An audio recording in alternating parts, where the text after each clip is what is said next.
Can polycystic ovary syndrome, or PCOS, be reversed? Well, I believe it can. I've seen it happen many times. Now, what would ladies be telling me about their PCOS? Why would they do that? I'm a cardiologist and, of course, author of the Wheat Belly and Undoctored books. Well, I believe what happened was a lot of ladies just wanted to lose weight because most ladies with PCOS have excess weight. And so they did this to lose weight, but then they started to tell me, I used to be on metformin and other drugs to reduce my blood sugar. I was on 1, 2, or 3 blood pressure medicines. I was on a birth control pill to control irregular menstrual cycles. I was on other hormones to try to become fertile. I had to go through procedures to get rid of excessive hair, especially facial hair. And then I was on statins for high cholesterol.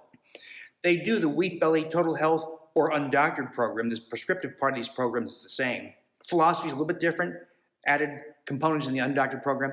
But they do the basic prescriptive programs either way, and they would, of course, lose a lot of weight.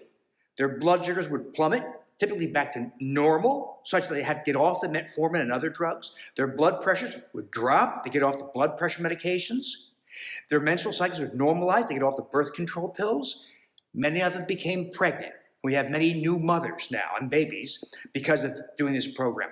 So what I think we witnessed is the Wheat Belly Total Health and Undoctored programs, while they do indeed help you lose weight, one of the things this collection of 6 basic strategies does is it reverses insulin resistance. Insulin resistance is the driving theme, the phenomenon that drives PCOS, as well as other phenomena like excess weight, type 2 diabetes, risk for dementia, heart disease, etc.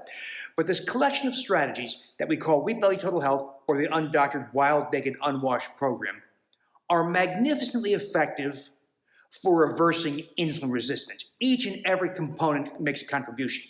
Elimination of wheat and grains, huge effect because you're getting rid of the amylopectin A carbohydrate that raises blood sugar sky high. You're reducing or removing the gliadin-derived opioid peptides that drive appetite. You're removing inflammatory components like wheat germ agglutinin that drive inflammation and sustain insulin resistance. We're normalizing vitamin D. That helps reverse insulin resistance. We're supplementing magnesium and omega-3 fatty acids that also make a contribution. We're obtaining optimal thyroid function. That makes a contribution. And we're cultivating healthy bowel flora. That also helps pull back abnormal levels of insulin resistance. Put it all together, you have a very powerful synergistic effect. What I call the 2 + 2 = 11 effect. You put all those simple strategies together and you have marvelous reversal of insulin resistance. And I believe that is why we now see these ladies who were formerly labeled PCOS, it's a very common condition, now are for all practical purposes back to normal, having babies, not having diabetes, not having hypertension. So the key is to reverse insulin resistance, and a very powerful way is to follow all the strategies advocated in the Wheat Belly Total Health and the Undoctored approaches.